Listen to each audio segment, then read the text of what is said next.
नमस्कार। चर्चा में आपका स्वागत है। मैं हूं शिव मिश्रा।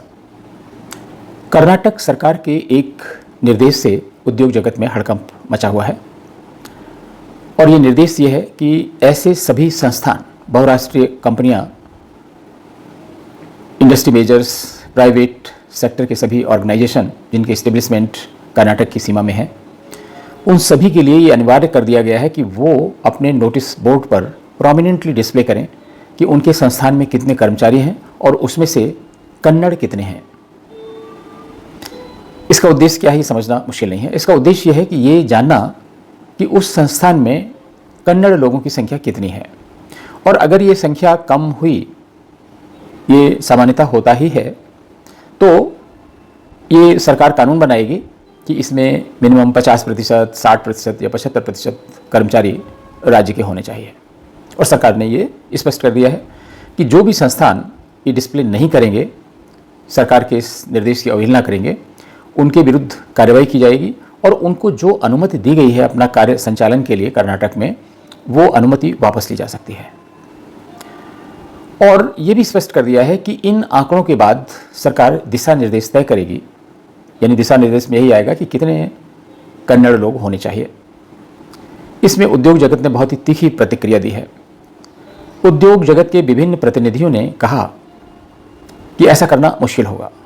सबसे बड़ी चीज़ तो यह है कि जो एमएनसीज हैं, जो बहुराष्ट्रीय कंपनियां हैं, उसमें जितने भी आईटी मेजर्स हैं, चाहे वो माइक्रोसॉफ्ट हो, ऑरिकल हो, गूगल हो, इन सब के कैंपसेस वहाँ पर हैं और छोटी से लेकर बड़ी तक बहुत सारी कंपनियाँ वहाँ पे हैं। और हम सभी को मालूम है कि जो बेंगलोर है वो भारत में आईटी का सबसे बड़ा हब है।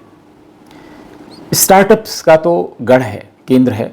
भारत के 75% से ज़्यादा भी स्टार्टअप बेंगलोर स्थित हैं और ऐसे में बड़े संस्थानों के लिए बहुत मुश्किल हो जाएगा, जो ख़ास तौर से फुली टेक्निकल ऑर्गेनाइजेशन हैं, आईटी कंपनीज़ हैं, उनके लिए स्किल सेट अनिवार्य होता है। और ये skill set IIT, NIT, IIM और बहुत जो देश के संस्थान हैं, बी स्कूल्स हैं या टेक स्कूल्स हैं, उनके विद्यार्थियों को सिलेक्ट करके लाते हैं और अपने यहाँ रखते हैं। और अगर ये कन्नड़ का प्रतिबंध लगा दिया जाता है तो इन संस्थानों के लिए संचालन करना बहुत मुश्किल हो जाएगा और यही उद्योग जगत की चिंता है। उन्होंने कहा है कि भाई उनके लिए स्किल सेट इम्पॉर्टेंट है और राज्य की सीमा महत्वपूर्ण नहीं होती है। और जब उनको आमंत्रित किया गया था कर्नाटक में उद्योग लगाने के लिए, संस्थान खोलने के लिए, सरकार ने बहुत सारी सहूलियतें भी दी थीं, तब तो ऐसा नहीं कहा गया था कि आपको स्थानीय लोगों को अनिवार्य रूप से इतने प्रतिशत रोज़गार देना होगा।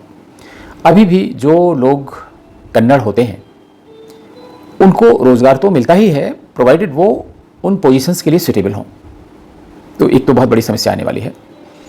दूसरी एक और सबसे बड़ी समस्या जो आने वाली है, वो चैम्बर ऑफ कॉमर्स के प्रतिनिधियों ने बताया कि कन्नड़ की परिभाषा तय करना भी बहुत मुश्किल है। ऐसे बहुत से लोग हैं जो नॉर्थ ईस्ट के हैं,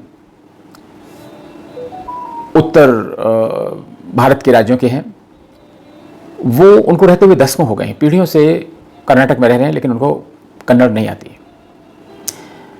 उनकी पीढ़ियों के जन्म हुए हैं कर्नाटक में, वो हिंदी बोलते हैं, इंग्लिश बोलते हैं और हाईली स्किल्ड हैं। तो वो कन्नड़ माने जाएंगे या नहीं माने जाएंगे, इसमें बहुत सी ऑपरेशनल डिफ़िकल्टीज़ भी होंगी। इसके अलावा क्या होगा, अभी जो छोटी छोटी पोजीशंस हैं, गार्ड, चपरासी, मैसेंजर, कैंटीन बॉय से लेके जो भी इस तरह के कर्मचारी हैं, वो स्थानीय ही होते हैं। लेकिन बहुत सारे ऐसे राज्य हैं जहाँ से पलायन करके जो श्रमिक वर्ग है दूसरे राज्यों में जाता है। कर्नाटक भी इसका अपवाद नहीं है। बेंगलोर में ख़ास तौर से, बेंगलोर, मुंबई, हैदराबाद में पूरे भारत के लोग मिलेंगे और उनमें बिहार के, उत्तर प्रदेश के, नॉर्थ ईस्ट के बहुत सारे लोग होते हैं, नेपाल तक के लोग होंगे। और ऐसे में ये सुनिश्चित करना कि ये रोज़गार कन्नड़ भाषी लोगों को दिया जाए या कन्नड़ लोगों को दिया जाए, तो ये बहुत ज़्यादा हलचल पैदा करेगा और बहुत मुश्किल हो जाएगा। और इसका एक इमीडिएट इफ़ेक्ट तो ये आएगा कि ऐसे सभी संस्थान जो 4th क्लास या जो छोटे छोटे जॉब हैं, गार्ड से लेकर हाउसकीपिंग वाले, वो सभी कॉन्ट्रैक्चुअल पोजीशन से कराने लगेंगे। जो अभी भी कॉन्ट्रैक्ट लेबर सप्लायर्स हैं, ज़्यादातर काम वो करते हैं, चाहे सिक्योरिटी गार्ड्स हों या हाउसकीपिंग के लोग हों, वो उनके थ्रू आने लगेंगे। और वो ऐसे लोग होंगे जो जिनके लिए रेट्स और कंपटेंस ज़्यादा इंपॉर्टेंस रखेगा बजाय इसके कि वो कहाँ के हैं। तो बहुत सारे ऐसे कॉम्प्लिकेशंस डेवलप हो गए हैं और इससे सिर्फ कर्नाटक का नुकसान नहीं होगा, पूरे भारत का नुकसान होगा। क्योंकि जब आप इन्वेस्टर्स को बुलाते हैं, इंडस्ट्रिस्ट को बुलाते हैं वहाँ निवेश करने के लिए, वहाँ पे उद्योग धंधे खड़े करने के लिए, वहाँ पे अपने संस्थान खोलने के लिए, तब तो ऐसा कुछ नहीं कहा गया था। और जब वो संस्थान बनकर तैयार हो गए, स्टेब्लिश्ड हैं इस तरह की बहुराष्ट्रीय कंपनियाँ, तब इस तरह की मैंडेटरी चीज़ें लगाना थोड़ा सा नैतिक रूप से तो सही नहीं है। लेकिन लोकतांत्रिक देशों में सरकारें बदलने से बहुत सारे कानून कायदे बदलते हैं, ऐसे में इसमें कुछ भी अजूबा नहीं है। और ऐसा नहीं कि कर्नाटक पहला ऐसा राज्य होगा जहाँ पर ये किया जा रहा है। इसके पहले हरियाणा ने भी कोशिश की थी और वो कांग्रेस के समय ही की गई थी कि जो स्थानीय लोगों को 60% तक एम्प्लॉयमेंट दिया जाए। मध्य प्रदेश ने भी ऐसी कोशिश की थी और इत्तेफाक से वो भी कांग्रेस के समय में ही। और महाराष्ट्र में तो बीजेपी और शिवसेना की सरकार थी, उस समय ये किया गया था कि वहाँ पर आधे से अधिक कुछ कोटा रखा गया था कि जिसमें स्थानीय लोगों को रखा जाए। और इससे बहुत मुश्किलें हुई, मामला सुप्रीम कोर्ट तक गया और सुप्रीम कोर्ट ने इन सभी ऑर्डर्स को क्वैश कर दिया, रद्द कर दिया। अब कर्नाटक की बारी आएगी। लेकिन फिलहाल में ये ऐसा नहीं कि कर्नाटक सरकार ये जानती नहीं है कि ऐसा होगा, लेकिन फिलहाल में उनको फ़ायदा ही होगा कि लोकसभा के चुनाव आ रहे हैं, स्थानीय लोग हैं, थोड़ा भावनाओं में बहेंगे कि सरकार बहुत कुछ कर रही है, नए नए उद्योग धंधे जो आ रहे हैं उनमें ये सुनिश्चित किया जा रहा है कि स्थानीय लोगों को रोज़गार मिलेगा। लेकिन इससे कितने रोज़गार मिलेंगे?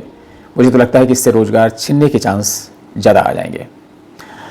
और जो कर्नाटक में, ख़ासतौर से बेंगलोर में जो स्टार्टअप्स हैं जो अभी अपना मन बना रहे हैं वहाँ जाने का, या बहुत से ऐसे आईटी कंपनीज़ हैं जो बेंगलोर में ट्रैफिक और दूसरी अव्यवस्थाओं के चलते छोड़ने का मन बना रही थी, उनके लिए अब डिसीजन लेना बहुत आसान हो जाएगा।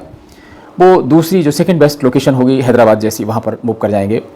आप जानते हैं कि भारत में 3 ही ऐसी लोकेशन है जहाँ पे आईटी का काम बहुत होता है। नंबर 1 पे बेंगलोर है, नंबर 2 पे हैदराबाद है और नंबर 3 पे गुड़गांव है। तो जाहिर सी बात है कि इस जो कॉम्पिटिटिव रेस है इसमें बेंगलोर को पिछड़ते हुए देर नहीं लगेगी। अगर आपने ये चैनल सब्सक्राइब नहीं किया है तो कृपया इसे सब्सक्राइब करें, वीडियो को लाइक करें और शेयर करें, बेल आइकन दबा दें ताकि आगे से आपको नोटिफिकेशन मिलते रहें नए वीडियोज़ के। नमस्ते।